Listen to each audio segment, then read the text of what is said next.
हम भूल इसलिए जाते हैं कि पहली बात तो हम क्या करते हैं, रट्टा, रोट लर्निंग। क्या करते हैं हम? रट्टा करते हैं। और रट्टा मारने के बाद जब चीज़ हम कोई रट्टा करते हैं तो रट्टा मारने के बाद हम अक्सर भूलते हैं उन चीज़ों को। उसकी एक वजह होती है कि we are not revising the things. चलो बहुत से लोग हैं जो रट्टा मारते हैं। प्लीज़।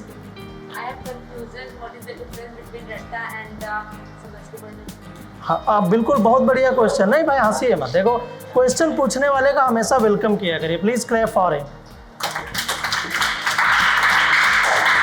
देखिए रट्टा मारने का मतलब है आपको सर ने लिखवा दिया, अब लिखने के बाद आपने जो लिखा है उसको एज इट इज पढ़ रहे हो, ठीक है। आप वही सारे पॉइंट्स पढ़ोगे, वही सारी लाइन्स याद करोगे, तो ये आपका रट्टा है। और ABCD ABCD ABCD ABCD करके ऐसे पढ़ते रहते हैं ना, ऐसे तो रटा जाता है। लेकिन समझ के जो पढ़ना है, बैठ जाओ बेटा, समझ के जो पढ़ना है, समझ के पढ़ने का मतलब ये है कि आप उसका कंसेप्ट समझ रहे हो, वो क्या चीज़ है उसके बारे में जान रहे हो। तो उसी की टेक्निक्स हैं, उसी की टेक्निक्स फॉलो करनी है। मैं आपको अपने चैनल का लिंक बता दूंगा, उसमें पढ़ाई की ढेर सारी टेक्निक्स दी गई हैं।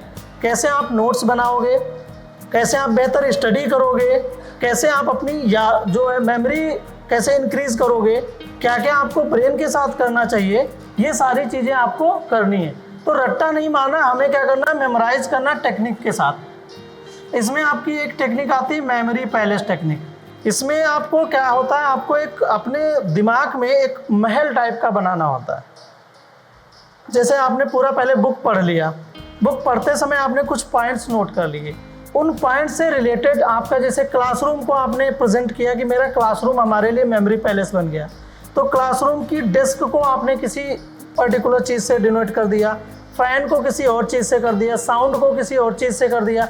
ये करते करते आपने उनके साथ में कनेक्शन बना लिया, और कनेक्शन ड्रा करने के बाद आप उनको एक एक करके याद करोगे, तो लाइफ टाइम आपको वो चीज़ नहीं भूलोगे। इसको ज़्यादा डिटेल में पढ़ना चाहें, जानना चाहें, तो मेरे पास चूँकि भाई अभी टाइम की कमी है, तो ये चीज़ें मैं वर्कशॉप में खुद बच्चों को कराता हूँ। बट अगर आपको डिटेल में पढ़ना है तो आप चैनल पे हमारे जाके देख सकते हैं। तो आपको बेसिकली है बहुत से टेक्निक है याद करने की। रट्टा मारोगे तो रट्टा मारने में क्या होता है, जब आप नोट्स बनाते हो, अब यहाँ पे एक नोट्स की बात आ गई, जब आप नोट्स बनाते हो यही सबसे बड़ी प्रॉब्लम होती है। तो नोट्स की टेक्निक है, एक है कॉर्नेल मेथड, आपकी है माइंड मैपिंग,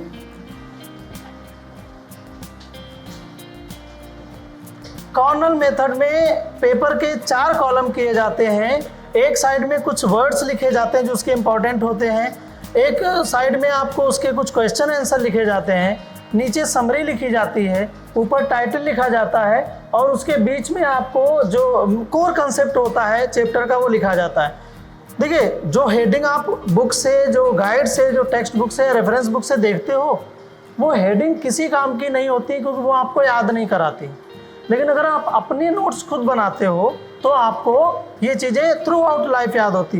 इन टेक्निक से नोट बनाओगे तो आपको जो 50% है वो आपको ऑटोमेटिकली याद हो जाएगा, क्योंकि आपने उसको समझी। आप पूछ रहे थे समझ के कैसे पढ़ते हैं, समझ के पढ़ने का तरीका बेटा ये है, अब ये भी कर रहे थे, छाप रहे थे, छापोगे तो याद नहीं होगा, ना समझ में आता है, क्योंकि हम क्या रहे हैं, हम इसको देख करके यहाँ लिख रहे हैं, तो हमारा ब्रेन वर्क नहीं कर रहा है। हमारे हाथ वर्क कर रहे हैं, आंखें वर्क कर रही हैं, बट हमारा ब्रेन नहीं एक्टिव। ब्रेन कह रहा है लिख, छाप ले।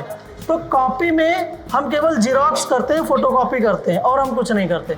जब आप समझ के पढ़ोगे, ऐसे ही आपकी माइंड मैपिंग है।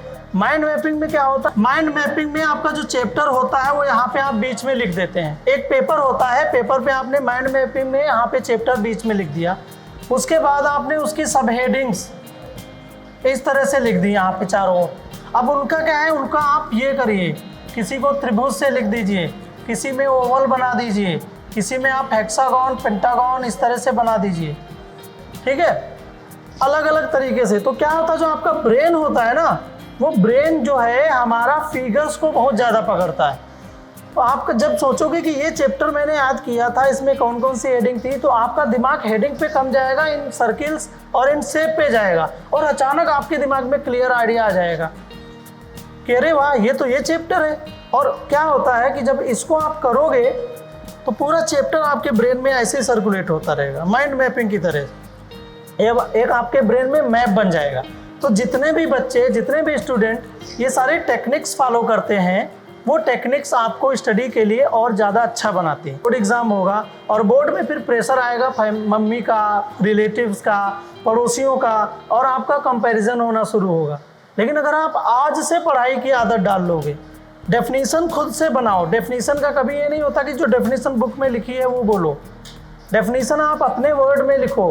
डेफिनेशन का मेन कंसेप्ट समझ में आना चाहिए। तो आप जब उस तरह से पढ़ाई करोगे तो आपको हर चीज़ इंटरेस्टिंग लगेगी, बोरिंग नहीं फील करोगे, थकोगे नहीं। थक जाओ तो 25 मिनट के बाद 5 मिनट का ऐसा ब्रेक लो कि उस समय मोबाइल ना देखो, कुछ नहीं देखो, बस अपने ब्रेन को बिल्कुल शांत कर दो, एंजॉय करो। हाँ, टहलो, जंपिंग करो, स्किपिंग करो, या जो एरोबिक्स करो। गाने का शौक है गाना गा लो, और डांस करने का शौक है तो डांस कर लो 5 मिनट में। अगर आपने मोबाइल छुआ कि चलो 5 मिनट में रिप्लाई करता हूँ, तो क्या होगा? वो 5 मिनट आपके 50 मिनट बनने में देर नहीं। एक तो हम जब पढ़ते हैं तो हमारे आसपास जो है हमारी स्टडी टेबल को क्लीन नहीं रखते हैं। जो भी आप पढ़ो, जो चीज़ पढ़ने के लिए आओ, भाई 25 मिनट का आपका ब्लॉक है, तो आप अगर साइंस पढ़ने आओ तो सिर्फ और सिर्फ साइंस की बुक, साइंस की नोटबुक, और आपके पास पेन, पेपर और जो भी उससे रिलेटेड चीज़ें। अब पता लगा आपके पास बुक बिल्कुल फैली पड़ी है आपकी स्टडी टेबल पे, तो आप उसमें से जब आपको साइंस का कोई चैप्टर ढूंढना होगा या कुछ लिखना होगा तो पता लगा पेन रखा अपने यहाँ पे, खिसक के नीचे गिरा जाके, तो घंटों आप उसे पेन को ढूंढोगे। मोबाइल पास में रख लिया, फ्रेंड ने मैसेज भेज दिए, जैसे यहाँ पे बहुत से लोगों को डिस्ट्रैक्ट किया जा रहा है आपस में एक दूसरे से, और उनकी कुछ ज़्यादा गहरी दोस्ती है, मैं उस पर कमेंट नहीं करूँगा, तो वो अपना एक दूसरे के साथ हो रहा है चिट चैट। मोबाइल अलाउड नहीं है तो सोचते हैं ऐसे चिट चैट कर लें। तो हमें क्या करना भाई, अच्छी बात है, मोड ऑफ कम्युनिकेशन ऑन रहना चाहिए। क्या करना है, जब आपकी टेबल पे मोबाइल रखा है और किसी दोस्त का SMS आया, टू की आवाज़ आई, तो आपका ब्रेन एकदम कहता है पहले इसे चेक कर, पढ़ाई गई भाड़ में, पता नहीं क्या है, मिस हो जाए। हाँ, क्योंकि ब्रेन कहता है ये मिस हो जाएगा, जबकि वो रहेगा मोबाइल में, लेकिन आप उसे मिस करना नहीं चाहते क्योंकि वो आपको इमीडिएट मज़ा दे रहा है, और ये इमीडिएट मज़ा लास्ट में सज़ा बनता है।